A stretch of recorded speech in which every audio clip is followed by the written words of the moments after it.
Minus 60 seconds and counting. Who is your best friend? Who can you come home to and know everything's going to be all right?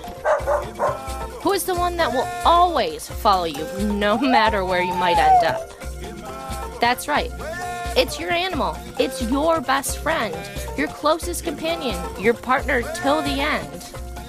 But have you ever wanted to know more? What do they do when you're gone? Why do they do what they do? Or even think about other animals around the world. What do they do? How do they act? Why can't I have one of those? Well, sit back, hold tight, because here we go. Welcome to Animalz, Read All About It. It's a show open from anything from A to Z. It's all about the animals. So, what do you want to know? Where shall we go? Follow us as we dive deep into the animal kingdom.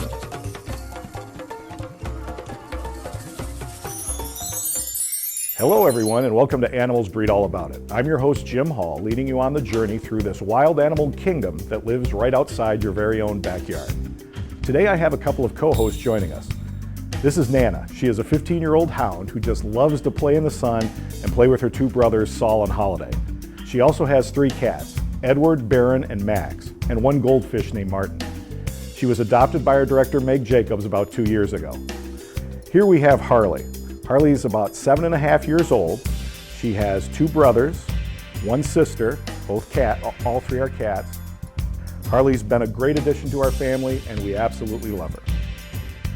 Together, they will be leading us through our show. And man, do we have a show for you today. And these guys are itching to get out and finally enjoy this summer weather. Finally, summer is here. That means the weather is getting nicer and nicer by the day. But what does this mean for your pets? On today's episode, we will take you to a couple of places to gear up and get ready for summer. Well, man, let's head on over to Greenfield Animal Hospital and talk to Dr. Hood. He's going to give us a couple of tips for the summer. Let me set the scene. You're going to the vet, and in your mind, you have a list of questions all set to go. Ticks, fleas, summer pesticides, table scraps, allergies. You got this, no big deal. Then bam, you get there and your mind is blank. You forget all your questions. Sound familiar? Well, let's change that. Meet Dr. Hood. He's the vet at Greenfield Animal Hospital, and he's here to answer some of these questions.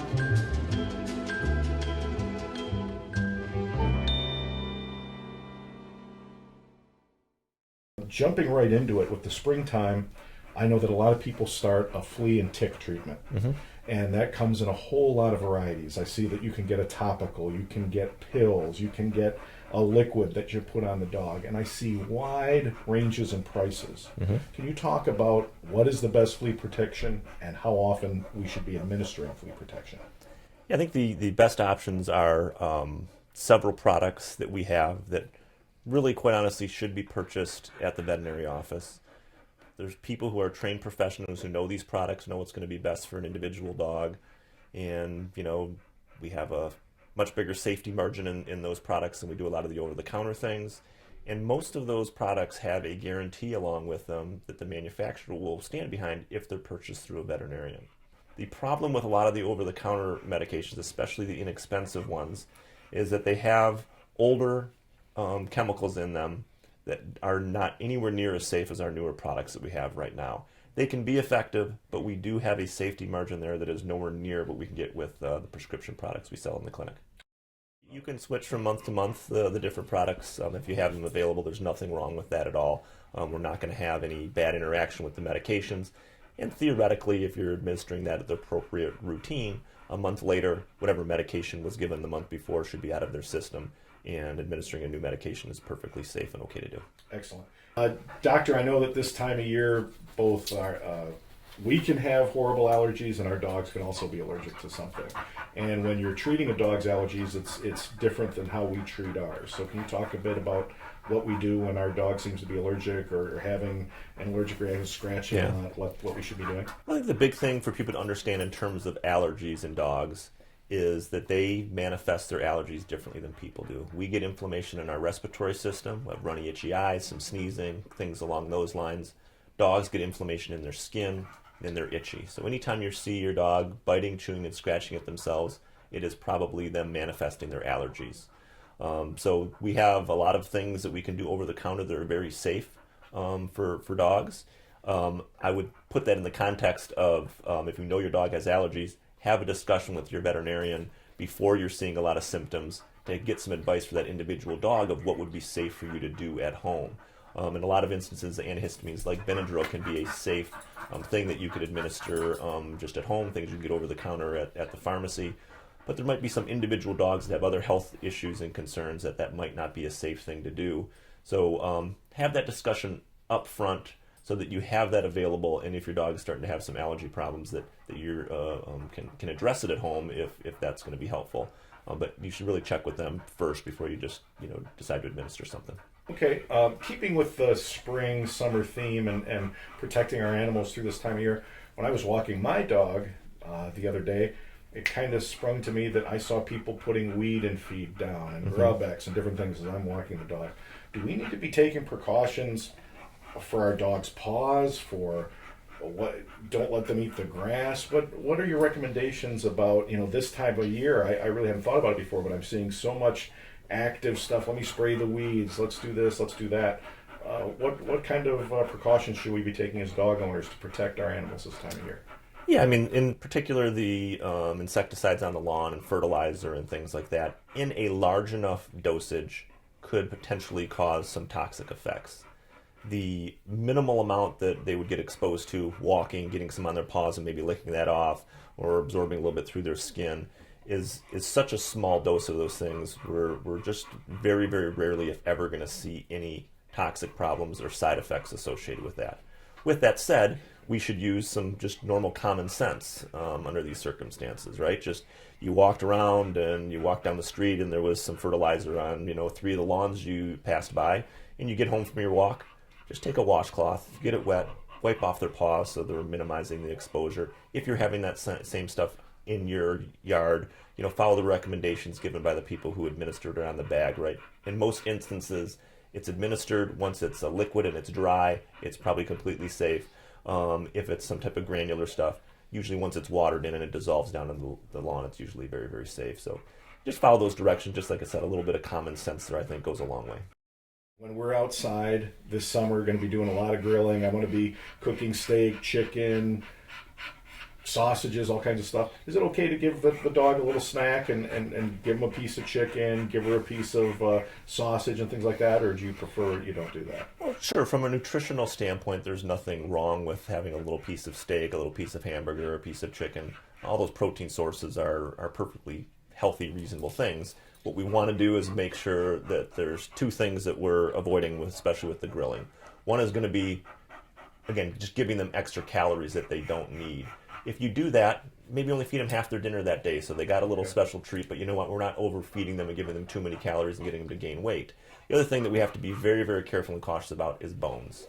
So if we start giving them particularly chicken bones or rib bones, things that they can really chew up easily and have really sharp edges to, that can cause a lot of problems in terms of dogs that need surgery or get a perforation in their intestine because they have a sharp point on one of those bones.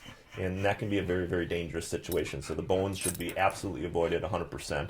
And that just means also keeping a watch on what's going on, right? If you have stuff on the grill and the dog's out running around, we certainly don't want them to go drag some stuff off the grill or that's sitting there that they can eat that we don't want them to. And then the other thing, too, is just being careful with the hot coals and stuff. We don't want them to jump up there to try and get something, and then all of a sudden they're dumping hot coals on themselves and burning themselves. Sure. So you have to be careful with that as well. And then finally, we talked about maybe talking about fact versus fiction with some typical stuff when we talk about dogs in particular. Mm-hmm. And I wanted to talk about some foods, and then you tell us how dangerous it is and if it's something that, okay, it's just going to be a discomfort or rush your dog to the emergency now. We have all heard about chocolates. Mm-hmm. We've all heard that chocolate is very dangerous, very bad for a dog. If I witness my dog eating a chocolate bar or a cake, what's happening? What's the danger there? Yeah, these are all going to be dose-dependent issues. Okay. So if we have a dog that eats some chocolate cake, okay, there's a lot of things in that chocolate cake, right? There's flour, there's eggs, there's all these types of things. There's a little bit of cocoa and a little bit of chocolate, maybe, especially in the frosting. But if you have a 90-pound dog that, eats, half of a piece of cake, there's probably not a tremendous amount of chocolate in that. And that's a very large dog, so it's going to be dose dependent on how much they got by their weight. You take the same thing and you'd have a little Chihuahua that weighs 5 pounds, and it eats half a piece of chocolate cake. Well, they might be getting enough chocolate in those circumstances where that could be a problem. So then you move into now a chocolate bar. Now this is all chocolate, right? So if they eat a whole chocolate bar, there's a lot more chocolate in there than would be in a piece of cake, since there's all the other stuff that's in there. And in particular, people who bake a lot and use baking chocolate, that has a much, much higher concentration of the potential toxic chemical that's in there to dogs. And that's where we really get into more difficulties and problems when dogs can ingest those types of things, get a large dose, especially a smaller dog, that really can get sick. And some of them, if they don't eat a lot, they might have an upset stomach from that, which is a minor issue. But if you eat enough of that, that can have toxic levels in your system and can be fatal. And so we have to be careful with that. A milk chocolate bar is much less dangerous than baking chocolate.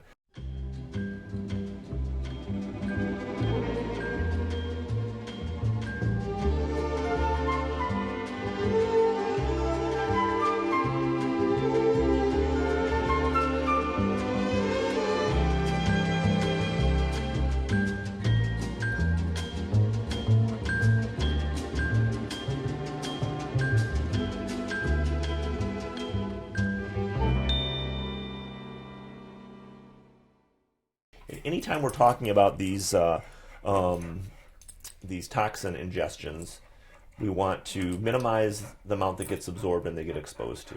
So the first step in preventing that is getting them to induce some vomiting so that they bring up whatever's in their stomach. The next thing is we can give them something orally to help absorb those chemicals and keep it in their gastrointestinal system instead of it getting absorbed systemically. And then it's about flushing out their system what did get absorbed with doing some IV fluid. So I may say, someone calls me and says, hey, my dog just ate a 2-pound box of raisins, what should I do? I'll just tell them, hey, before you even come in, give them a few tablespoons of hydrogen peroxide so they vomit up whatever's in their system out while they're, even before they get here. If they just show up, we can give them medication to get them to vomit. And then once they're here, they would be given some activated charcoal to help absorb the stuff that's in their GI tract. And then we'll get them on IV fluids and flush anything that's in their system out with the fluids. And so that's kind of a general routine of what we do. So let's just say you're somewhere where you don't have immediate access to care. Maybe you're up north or it's overnight or whatever. Certainly inducing some vomiting to get that out of their system is the first step that people can do at home. Excellent. Well, Doctor, thanks so much for having us in. Thanks for answering all our questions. We look forward to coming back in the future with other animal questions for you. Thanks, Dr. Hood. Well, we better get this little lady back to the studio and see what Harley is doing. If you have any questions that you'd like to ask, just message us on Facebook at Southfield Multimedia Services, and we will be sure to ask them on our next show. Hey Harley, it looks like Nana's kind of tired and she's going to hand the reins over to you now. So let's head on over to Premier Pet Supply and see what they have for us for this summer.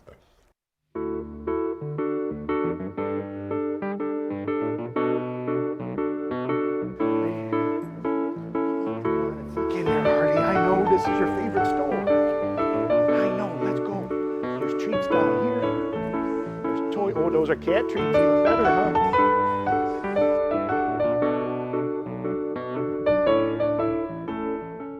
I'm here at a wonderful store, Premier Pet Supply. I'm with the owner, Jeff. I brought my dog, Harley, because this is just a super adventure for her. Jeff, this is absolutely an amazing, amazing store. I'm really impressed. Give us kind of a rundown of everything the store offers. So we are a local family-owned store. We focus on the holistic, all-natural products, but that's not the only thing that we have. We have everything that big guys do as well, and we also offer superb customer service and very competitive prices. Now, if a person at home watching this is used to going into their Kroger or their little, there's one row of food and that's it, and very limited stuff. There's so much going on here, somebody might be overwhelmed at first, but you've got a great staff. Talk about the staff and how somebody can come in with questions and really be helped out through all phases of food buying, toy buying, and any animal needs here. Absolutely. Anybody that comes in, we are more than happy to take the time out of our day. That's what we're here for. We want to help customers, want to answer questions, because it can be overwhelming when you walk into a store like ours. We have so much, we have so many specific items for cats and dogs and other animals, small animals, rabbits, birds, fish, wildlife, that you can get lost kind of in here. But at the same time, we usually have enough employees walking around to be able to talk to you and kind of take advantage and say, hey, this is what we have going on. Let me show you this, any particular questions. And if we don't have the answer, we will seek it out for you.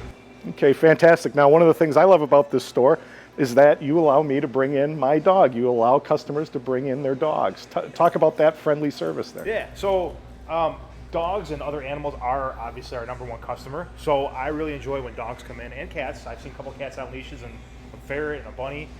It's very enjoyable to kind of see who people are coming in and shopping for. You know, these guys are your 4-legged fur babies, as they're called. So the more often you can bring them in, the happier we are to see how they're doing and see what's going on. And a lot of times you can even come in and get a sample to see if they like it right away before you decide to buy a whole bag and kind of go from there.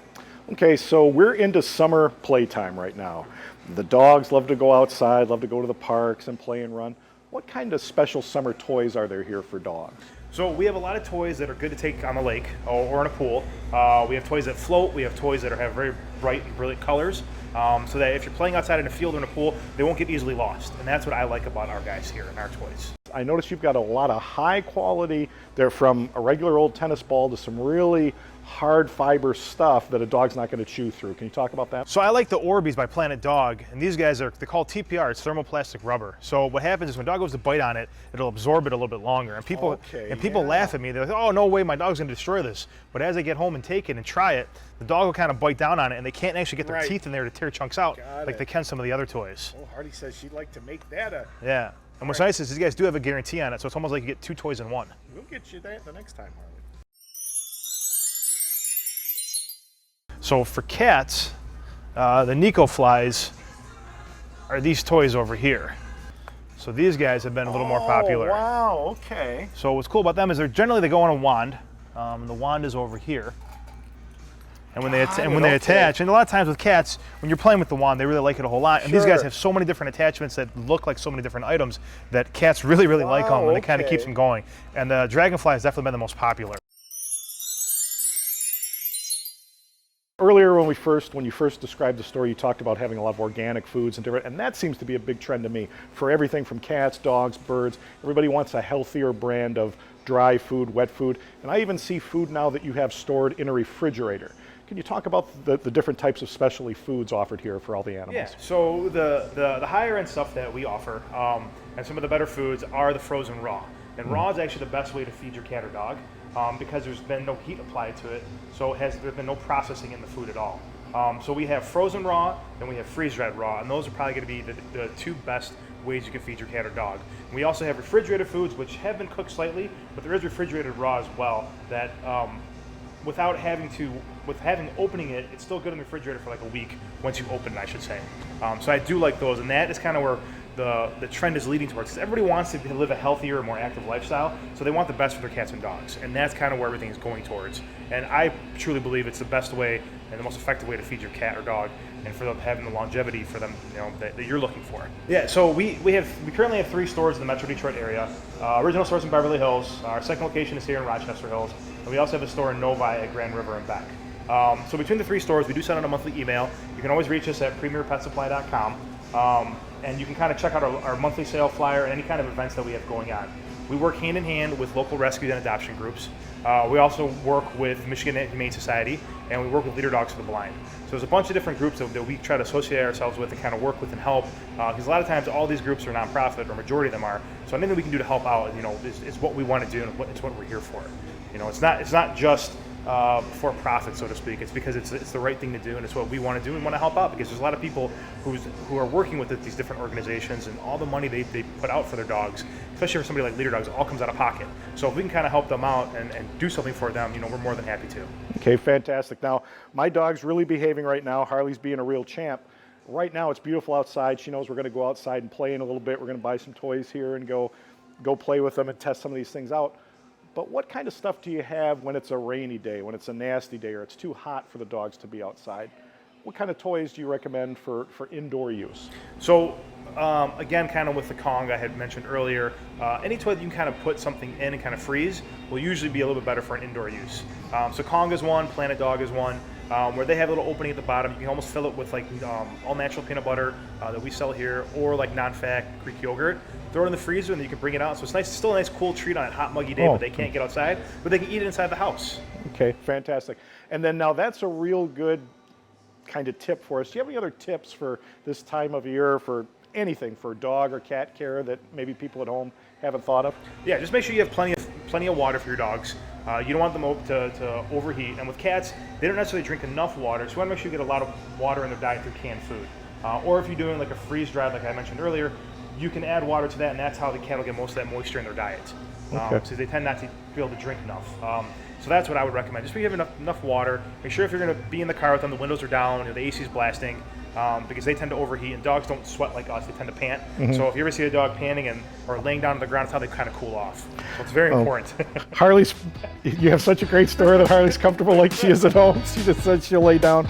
You've got a wonderful store. I absolutely really appreciate the fact you let us come in and kind of see this wonderful store. Harley and I are going to pick out a couple items and then go test them out at the park. Awesome. So thanks so much, Jeff. Really appreciate it. Thank you for having me on. I really appreciate it. To learn more about Premier Pet Supply, visit their website or give them a call at one of their 3 locations, and they will be more than happy to help you out. And another great thing that Premier Pet Supplies has to offer is a self-serve dog washing station. So if you ever get into a sticky situation or just want a quick place to scrub your dog's paws, be sure to check them out. I tried to get her to fetch, but it looks like she just wants to explore, relax, and enjoy her new chew toy. Oh well, it's just a great day to be out here with her. If you're looking to get out and explore some parks with your dog like us, or just on your own, don't forget to check out all the wonderful parks that Southfield has to offer. A full list of parks can be found on the City of Southfield website. What a great way to spend an afternoon with a best friend. For all those who don't have a Harley or a Nan of their very own, you can always stop by your local animal shelter, Almost Home Animal Rescue in Haven. Here are some of their adoptable pets of the week. Let's see who we have this week. This is Wilma. She's a 1-year-old American Staffy. She's up to date in all of her shots. She's great with other dogs. She's great with kids.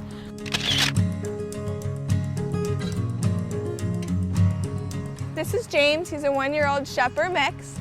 He's up to date in all of his shots. He needs to go to a household with adults only and no cats. He has a lot of energy, so that's something to keep in mind.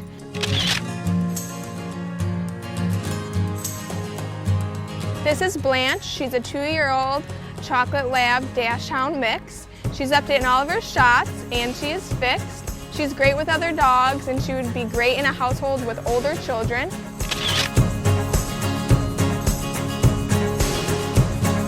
This is Philip. He's a 4-year-old rat terrier mix. He's up to date in all of his shots, and he is neutered. He would do best in an adult home only. He loves to play, so he'd do great if in a fenced-in yard.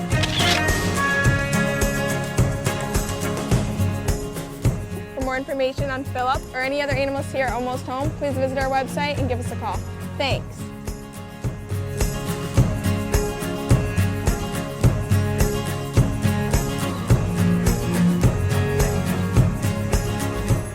These are some great animals to go pick up and bring home. But some not so great animals to pick up and bring home are the wild baby animals in your area. If you happen to see a baby bird falling out of the nest or a baby on their own, please remember not to pick it up. Their mom or dad is probably watching and waiting for you to leave so they can come get it. Nature has a good way of taking care of itself. However, if you are not sure, you can always call the animal warden of Southfield and report it. Depending on the situation, they can give you instructions on what to do, or they'll come out and handle the situation themselves. For more information on Southfield's Animal Warden, call 248-796-5410 or visit cityofsouthfield.com. Well, that's our show. Nana and Harley, thank you for tuning in. Be sure to get out there and take advantage of the great places that Southfield has for you and your animals. Parks, stores, or just walking around your block, Southfield has it all. And remember, if you'd like to see something on animals, be sure to check us out on Facebook at Southfield Multimedia Services. Until next time,